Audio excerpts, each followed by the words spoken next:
guys, and welcome back to another episode of And on that note, that was fun. More with it this evening. Georgina, have you heard about the rape thing going on in Nigeria? Oh yeah. I haven't read any. Yeah. To be fair, I haven't really read into it as much. I just feel like there's so much going on at the moment. I feel like there's too much going on at the moment in the world. And I just feel like there's too much going on, like, in our own country. And again, like I said the other day, just even trying to comprehend everything that's going on in all the other countries as well. Like, we too, we've got our battle here to fight. And again, I'm not saying I'm going to neglect anything else going on in other countries, but it's just kind of like, I haven't read it because I feel like, it's a heavy load, number one.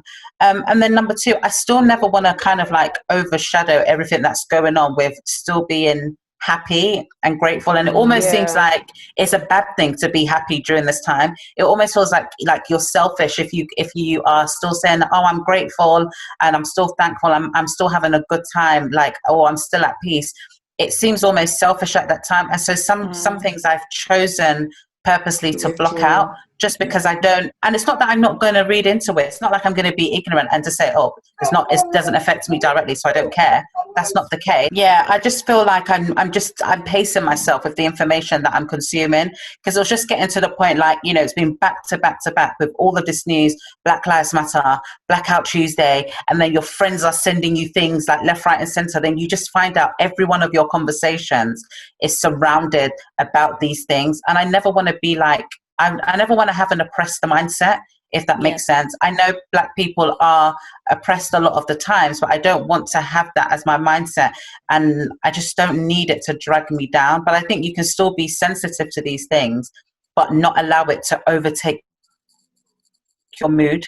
And you can be selective as and when you want to kind of pick up on the information that you hear. And I needed a day or two to just kind of shut it all out, because I just felt like it was becoming too much. And I think I'm kind of someone that's like, I'll say that I will consider myself empathetic. So if I know that someone is suffering, I take it on a bit too much, that where it affects me more than it should naturally affect me, or then it should affect like the normal person, shall I say. I just take it on too much. And I just thought, I need a day or two without knowing all of this stuff. But I will go back and read up on it myself. But I don't know too much about the Nigerian rape stuff. Sorry, I said all of that to say that. But I cannot come and stress my mind. Sorry. You know, I like to talk. We kind of all said that in the beginning as well. We don't really know too much about it, but I'm definitely going to do my Googles. It's true. I totally agree with you though, Georgina. And I was literally saying this the other day, that it's so easy to feel as though, oh, you know, we have to be so somber and really sad, and you know, and obviously we be sensitive. You know, we acknowledge the tone of what's going on at the moment, and we're not going to be, you know, putting in like ridiculously contrary content and conversations just to kind of and to seem like as if we're ignoring what's going on. But I think also you have to be conscious of like your mental health, because you know, there's one thing that we're currently in Black Lives Matter movement, and it's fantastic. And, you know, we are, you know, so hopeful for the positive outcomes that are going to be as a result of kind of this ongoing movement. But literally, people forget that, you know, it's still like lockdown. Yeah, we're still in a pandemic. We're still in a pandemic. Like, we literally have not even had the opportunity to come out of this. And so I think, no, everybody should do what's best for them and their personal mental health and the people that they have to care for. Because I think, you know, nobody should kind of try and guilt anybody into feeling any way or doing something specifically. It's very much, you know, trying to be, funnily enough, whilst we're trying to be empathetic to other people, and obviously the current circumstances around Black Lives Matter, people need to be empathetic to each other around the fact that everybody can deal with these things in different ways. And, you know, like you, Georgina, I feel like I'm also a bit of an empath. You know, I take things on, and I feel like I can be like, I can get down like by overly taking on too much. And so like I was like, no, it's okay for today. It's enough. Yep, and that's why literally said on my post that I just had to tune out because it was draining me to the point where I was just thinking about my 5 brothers and I don't even want to speak the words. Like literally my heart was just in the sunken place. Like I just felt sick to my stomach to the point like I literally would just be on Instagram and have tears. No, I'm not crying, but I'm just like, oh my God, that this is so heartbreaking. And just to think that my brothers could be doing what, literally just minding their business, and God forbid anything could happen. So I literally just had to turn everything off. I deleted Instagram from my phone for 2 days because I thought if it's not there, I'm not going to be able to go on it. I just had to tune out. So definitely do whatever works for your own mental health, your sanity. It's very heavy. What's going on now is still heavy. And as you said, Stephanie, we are still in a pandemic right now. Speaking of the Nigeria situation, I wasn't 100% aware of what was going on actually, but based on obviously just you guys prompting it, I did have a quick read, and it's actually I think it's actually a really good movement because I think what they're trying to convey is that like a lot of the sexual assaults that happen just go unreported because the blame is always put on the victim. You know, it's that age old, oh, she must have been asking for it, what was she wearing, what did she do, and it's kind of that, which is ridiculous. You know, it's ridiculous. It is absolutely ridiculous. And you know, I feel that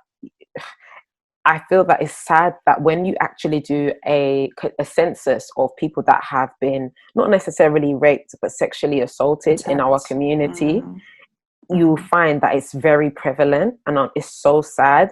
And a lot of the time the sexual assault that happens is at the hands of a family member, somebody like close to these individuals, somebody in the community, etc.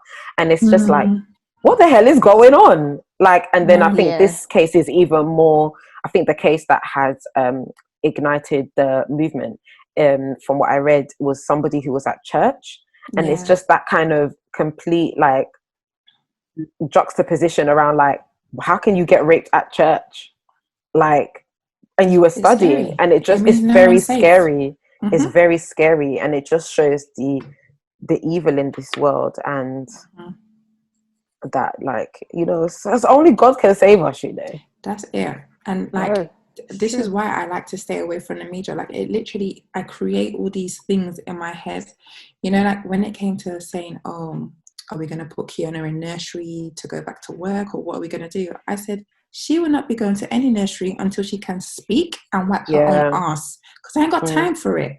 Like, one of my friends told me her daughter, who is, I think is 3, had a urine infection, and the social services got involved because they thought, she's 3, why does she have a urine infection? They literally went to her nursery, they came to her home, everything, just to make sure that no one was doing inappropriate things with her. It was a natural urine infection. But after I heard that, I thought, nah. And obviously we don't pray for it to ever happen to any of us, but people just can't be trusted. People who you put your children in care of, like, they can't be trusted. They're the worst ones. As you mentioned, it's always someone that, you know, is close to them, or someone that is a relative or family member. Like, even when it came down to thinking, should we choose a childminder? I just said, nah, she's not going anywhere. She needs to be able to tell me how her day went, what happened, and if anything happened that shouldn't have been happening. I've even had like a random person, was I telling you, George, say to her, a lady literally stopped us across the road and was telling her, come to me, come with me, let's go, come to me. Did I tell you, George? Was it you? She was saying, I think, was this when you were on holiday? No, well, forget that one. This was even in the UK. Before? We were walking to... I remember you said when you were on holiday. Yeah, the lady in Dubai. I'm your mum. No, she didn't say I'm your mummy. Come with us. Come. Your one was I'm your mummy. Yeah, the one that said, yeah. She wanted to take Kiana, but on holiday, I can't, but let's put that aside. You ain't going nowhere. This was near my mum's house. We were going to get food. And she was like, come with me. Just come. Come, pretty girl, come. What? I don't get it. What for? To take my child from her. Even when people smile at Nathaniel, when like, you know, when I'm walking with Nathaniel on the street and he turns around and someone smiles at him, I'm like, why can't you smile at him in front of me? Like, why are you smiling at him behind my back? So I'm like, hey, face front and turn and come on, let's get walking. Because for me, I don't understand why I'm walking with my child. And you know, kids when you're walking with them, they tend to look backwards. And but they tend to be looking backwards because somebody else is looking at them. And so as soon as I see that, I stop to quickly look who is watching him, because that could be anything. But again, I think you have to do things in moderation as well, because I mean, we can't be fearful over everything at the end of the day. Like whether they can talk, whether they can't talk. There'll be times the ones that are talking, they're still getting molested, they're still getting unfortunately raped, they're still getting touched, and all of these kinds of things. And those perpetrators are very, very how can I say, strategic in how they and in how they approach those children, so that whether the child can fully talk and ever not, they will manipulate them to keep the secret and say, oh, you know, this is a good thing, you're doing the right thing. But again, it's only by the grace of God. It doesn't matter. We can try to protect and protect and protect and protect. It's by the grace of God that we come in, we go out, and we face no evil. It is only by the grace of God, because that person who has experienced those things is no better than me, is no better than you or any other person. It is only by the grace of God that we are kept, and he covers his children. He literally covers his own. Amen to that. Do you know what? Yeah, I was listening to the news today, and they were talking about the Madeleine McCann case. And so the guy in, I think it's in Germany or Portugal, they found this guy, and now he's on trial. He's been arrested. She's tired. No, listen. He literally was, they were talking about how he's been a sex offender. He's been a sex offender. With children before, but he was out. His own? No, children, just young just in children. General. Like he's already on the list, basically. Yeah, they knew about this guy. Like he was a predator, but he was out on the street, and I'm just like, what's wrong with these people? Are they all right? It hasn't been confirmed that it was him, no, but I'm saying, even if this is someone who's a sexual predator, this is someone who does this, left his country, this is somebody, but isn't he in jail now? Yeah, he is. Okay, now he's in jail. Yeah. Okay. I'm saying before, like 13 years ago, he was out roaming the street, and they knew 13 years ago that he was a sex offender. Girls, 5-year-olds, things like that, and he was out. Like, but how do you know all this information about someone who's sick like that, and you don't detain them or keep them detained or do something about it, but you let them out? I don't get it.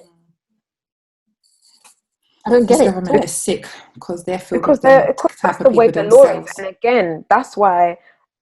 We as people, if we're really, passionate about a positive society, we have to advocate for certain laws and certain policies to be changed, because let's be honest, a lot of the punishment for sex offenders is register for a sex offender as a sex offender, etc. So like, we have to be like, okay, if we really believe that these people should be in jail, they cannot be reformed, or if they have not shown signs of being able to reform, they shouldn't be let back into society. We have to petition and advocate for some of these changes. But a lot of the time, again, it's the same thing. If people are not impacted, or they're not aware of what their rights are, or what they're able to do to impact their change, you kind of just be like, oh, okay. So all these things, people be like talking about MPs and being like, oh, MPs, they'll be talking about this tax, that tax, But at the end of the day, those criminal punishments and stuff, they go to government to be talked about. So we need to make sure that if you want to be part of the conversation, that we are, speaking up. Because at the end of the day, you say, oh, how can they? That's the law.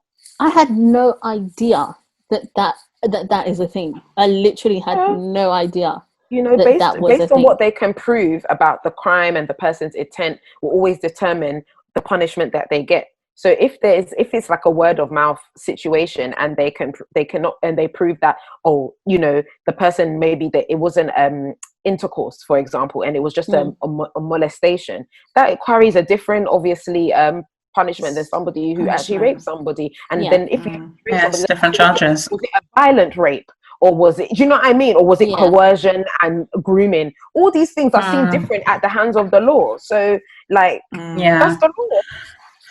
And that's why I always say I could never be a lawyer. I could never be a lawyer. I'll be like, he told me never be a lawyer. He told me in the room he did it.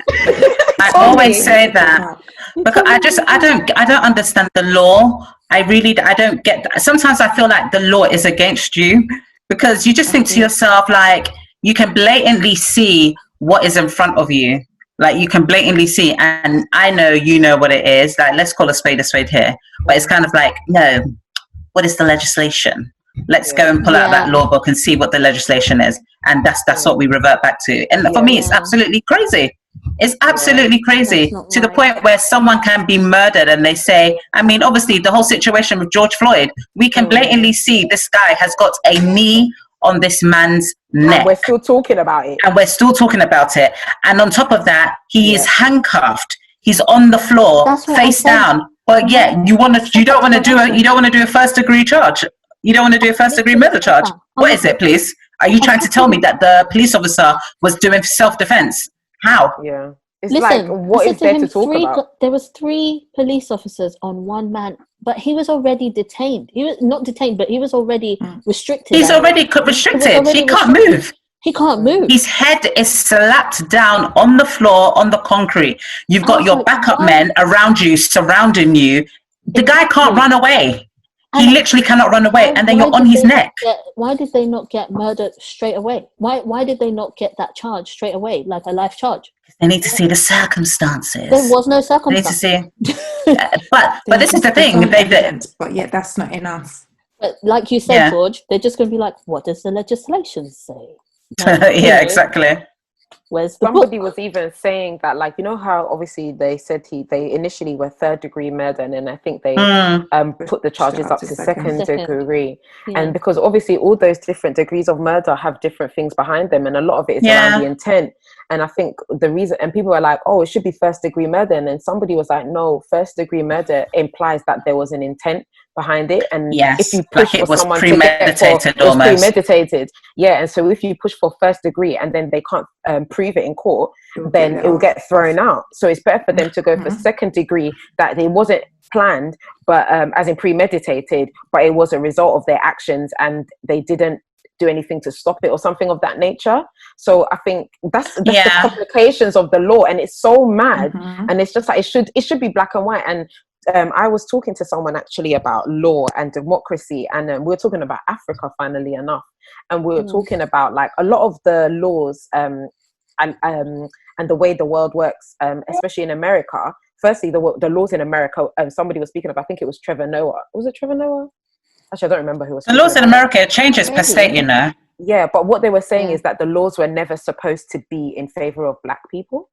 Of course not. Because the laws were made for men who own slaves. So when you look at kind of the Constitution, the building blocks of America, they were based on the fact that black people were property. So when things started going left, and then the civil rights movement came, or not even the civil rights movement came, the abolition of slavery followed by the civil rights movement. I think it was Trevor Noah that was saying this, that a lot of white people actually began to fear black people because they feared that what they did to us, we would do to them. That's always been the case. Bred this culture of fear in America, where now the racial tensions are so high. But that being said, like I said, the laws were never supposed to protect black people in the first place. They were never in favor of us because they never saw us as people. But then the laws are built on democracy.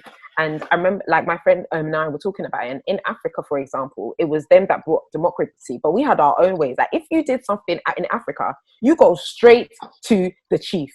You are ruled on there and then. Somebody will be like, this person, they came to my house and stole my stuff. It's not this whole, right, let's get them accounts. And this is first, second degree. And they'll go and throw a tire on your head and set you on fire. Light it up. That's it. And then set you on fire, bruv. Where's the tire? Ole. Yeah. And then everybody will be running after you. Ole. And then they have their own thing. In some places, they just cut your arm off. Yeah, but they have their own thing, and like, let's say we all had our own rituals, our own deities, our own gods, etc., etc. So there was almost like our own, but they will say to you, hold this thing, and if you are not lying, you won't die. So people had a larger incentive to tell the truth because they tell the truth, and they feel judgment from a higher purpose. But here they'll be telling people, oh, you know, if you don't believe in this country, especially, you know, people don't even have to swear on the Bible in this country.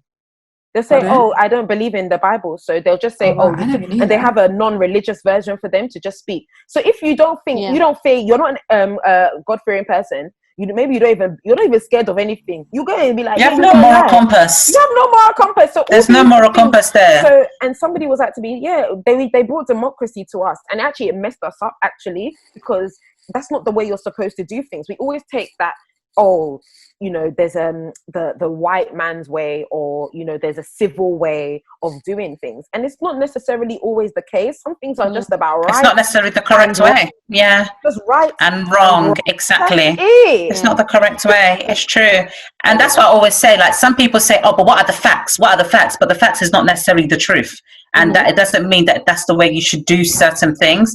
And kind of picking up on what Daphne said as well, like, laws and stuff were introduced. Like, okay, I'll say for Africa as well, like there's like a respect level. Like in Africa, there's always like an elder, and that elder is the one that will put everyone in check, and everyone will respect that person. Do you understand? So to the point that exactly what Daphne said, that if something was to happen, they'll be like, okay, let's say for example, Apostle will know what happened in this house today, and then we're all going to go there and we're all going to kind of present the case, what happened, and we're able to come to an agreement there and then. Okay, this is what the punishment should be, this is not what the punishment should be, and everyone goes along their way. But this country, I always say, I feel like the law works against us. Like, for me, it doesn't make sense, because the things, even when you think about, if we're going to go back to the whole race thing again, even if you think about the likes of Stephen Lawrence, I can't understand for the life of me why this case went on for 10, 18 years. I can't understand it. Right? They have not had any justice.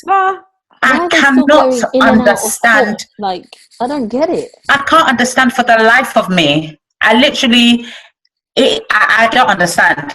Unless those guys, and every single time they go to court, they say, oh, they weren't remorseful. Why would they be remorseful? They've been walking free for 20 years. Why are they remorseful? Our children will probably hear about Stephen Lawrence. Why are they remorseful?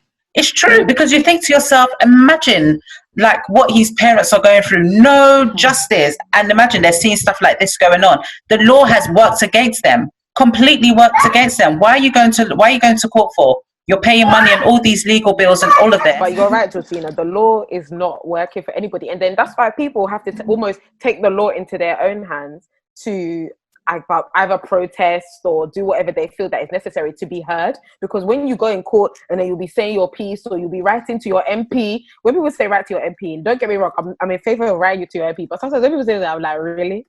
These MPs? It works, anyway. Sometimes. But I've never seen a letter to an MP work in isolation. To me, MPs work from a point of view, like, in conjunction with that, pressure applied from protesting, pressure applied from all different areas. But I've never seen a letter, I've never heard of a letter to an MP just waking up, working in isolation. That's just me though. Yeah, it depends. If it comes from one of us, maybe not. All the letters I've had, well, not I've written myself, but people around me have written, have worked. No, that's what I was saying. I didn't say they don't work, but I don't think they work in isolation. Like, I don't think what the heck does that mean? As in just the letter by itself. I think what we've seen, like, there needs to be a currently behind the Justice for Belly Mujinga.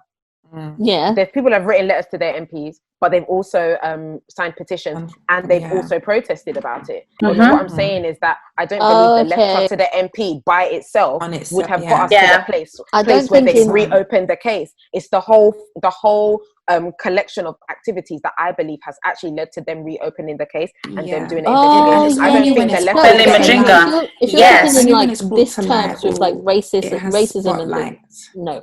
It's only if the media pays attention to even in general, in the darkness. Talking about in general, that if you can't just write to an MP and they respond. I mean, you can write to the MP. There's nothing from stopping you to write to the MP, but they don't necessarily act upon it immediately. It's not going to be at the forefront of their mind. There's so many agendas in parliaments, and you're thinking, you as one person, that I'm going to write one letter. Do you know how many letters that MP gets? They get messages about immigration. They get messages about people that want to that need jobs. They get so many letters.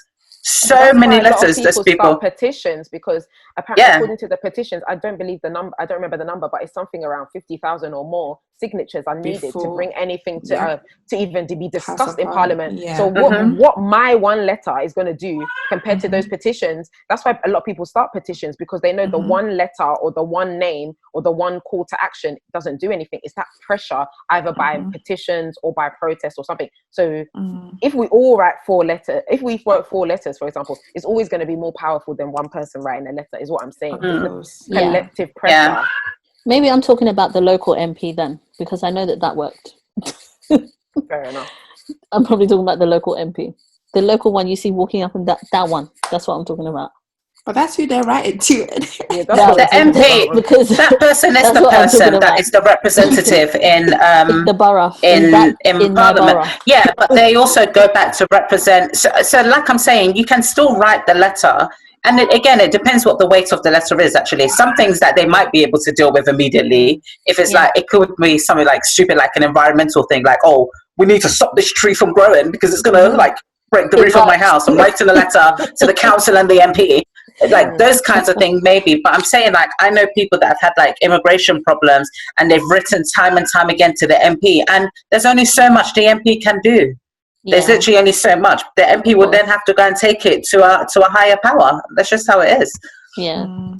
Thank God, since our last episode, there's been some development with the Ma Jinga situation, where now the case has now been reopened in a sense of they're not now just, because before I think they closed it. No, they had closed it completely and said it's not down to the result of her being spat upon from why she died with the effects of coronavirus, etc. So it's really good now that that's been opened up. But again, that's only been opened up because of the petitions, because people saw that and there was an uproar. It's kind of like, are you being for real? Like, this is actually crazy now. Yes, we're fighting and we're protesting for George, but now let's protest for Ma Jinga, please. Because she, like, that was ridiculous. Yeah. That is ridiculous. And I think people were outraged, not because obviously they didn't reach a conclusion around her dying for the coronavirus, but in any other circumstance, that's assault. Someone spitting on assault at the bare minimum. So somebody it's the absolute degrading thing you can do.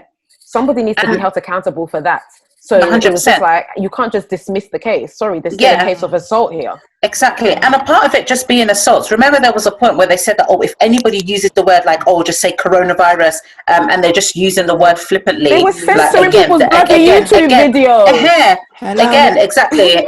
that they will be like kind of, they'll get in trouble for it. They'll be penalized for it.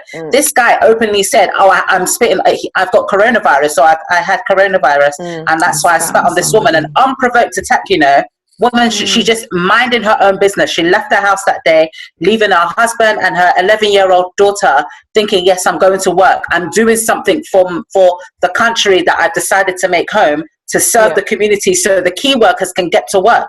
And then you get a dickhead come and spit on me, like the most degrading thing you can do. Outrageous. And yes, she had respiratory problems as well. Again, her employer has an issue, but her employer also has a what do you call this? Has responsibility as well to kind of be like, why did you put her in that position? In the sense of, like, you knew what her conditions were. Why did you let her be on the front line like that? Why didn't you protect her?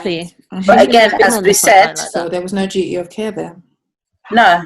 None. So there's many faults in that. There's many faults in this situation. But anyway, well, I just pray that justice will be served. And there's no amount of justice that her family will be able to get. I know there was. I don't know if you guys heard about this, but they were saying that if you were not just a key worker, because many people are considered key workers, but if you're a critical 60K. Worker, so the people that work in NHS, they get 60K, exactly. Your family members get 60K.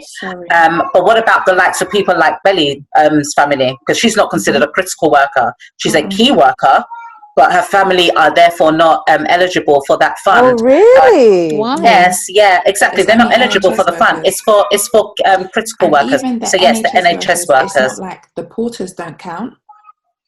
Yes, it's literally like the porters don't count. The people who are agencies, but the agency staff don't. The agency staff don't count. my friend is currently an agency worker in a hospital at the moment. And I said to her, oh, T-Mobile are doing this. Oh, this company are giving away, are allowing people to have cars. And she was just like, oh no, babe, I'm not eligible for it. And I was like, why? And she said, oh, they told us when we got the job that we can't get any of these kind of benefits. I said, oh, okay. This is the part they don't tell you. But we're clapping for our carers, Yeah, but they're putting themselves on the front line. That's the thing, because a lot of these people work in the hospital. So at the end of the day, regardless of how critical or essential that you deem them, they're in danger by going out to work every day, some of them on public transport, being exposed every single day. They're risking it. So if they're not critical, tell them they don't have to come to work. Don't let them come to work. Don't come to work. My sister, that's the thing. My sister, they never once told her she doesn't have to come to work. She works as an admin staff or a part of an admin team in the NHS. She goes to work in the hospital, and I remember being rattled that why they were making them come to work. It was the most ridiculous thing. If you don't have to work in civil service or in government services, I would just tell you, don't do that. I just think, especially the NHS, I just think the NHS in terms of its structure, they're not about your life. That's what I've realised. They're not about your life. If you're not of a certain level, they want you to be a saviour and lay your life down, boy. Yeah, I cannot live my life. They're not about it whatsoever. Well, ladies, it's been a great topic. I think that was a great conversation. The conversation continues. I think that's an apt title, and keep with that one. Thanks. And the conversation continues, guys. Yeah. See you at the next one. Peace. Love y'all. Love y'all. Bye. Bye. Thumbnails. Bye. Thanks for listening to another episode of And on that note, don't forget to like, share, subscribe, comment. Tell a friend to tell a friend, your aunties, your uncles, your sisters, and the whole shambas. Thank you. Bye.